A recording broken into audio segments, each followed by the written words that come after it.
Mukunja wewedde dda liri puzzle agenda kuliya walayi wamuyise sitaani agambye wakira okufiirwa ababe bonna akulidde owedde akagatto katandise obatuuka aliwa uno Innocent tegusulwa no liri puzzle yeye nze mumanyi yeye bw'otunula kati yesa ku maaso kampiseeko liri puzzle lunnabe yeye kyogamba nadde sobola badde tebasobola wandika no kigambo nti liri puzzle bakoze ensobi abantu abagamba nti ono liri puzzle ono si liri puzzle ono muwala yali ex girlfriend wange bamuyita Lilian Pizza abeera Masaka mu Nnyendo katonda wange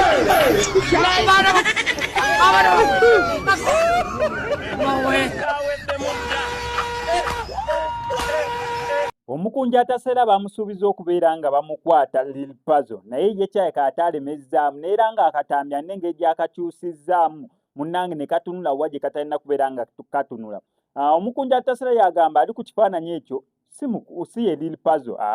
ng'oyo ex we kyokka ffe abatunula tumanyi bulunnyombo ekyo ekifaananyi kya Lil Puzzle naye Lil Puzzle waleeta obukakafu obwenkomeredde kubanga alina ebifaananyi ebiri original ne ku internet gyekiri ono gye yakidownloadinze okubeera nga akiprintinga naye ye Omukunja ataseera agamba ono ex wange bamuyita simanyani Lilian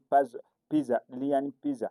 yagambye we bamuyita so ye alemezzaamu agamba tagenda kubeera nga ajjako Lil Puzzle okubeera nga amuyita Stan kubanga amukubisizzaako n'ategeeza nti Stan wuuyo teyataddeko mbu Lil Puzzle wuuyo yataddeko Stan wuuyo naye ng'ekifaananyi kiriko kya Lil Puzzle ensonga we zitusofa ziri mu kubeera nga zigenda mu maaso kankutereka ebirala nga biri mu kugenda naye nga sinabeera nga mbikutera kankusaba subscribinge onyige ne ku notification bell eto ojja kubeera nga missing updates naddala nga zino Atasera bwe sikukwata nzira kunakata sabirina emwebakako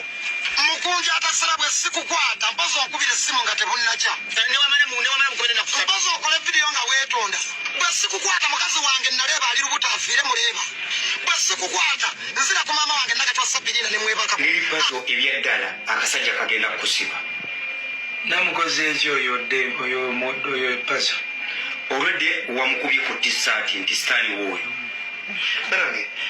oba abantu ekifaananyi bakirabira eri ku ssimu kati gwoli wano Lil Puzzle ninga wendaba tofaako ninga wendaba ono Puzzle ndaba wetunula bwendi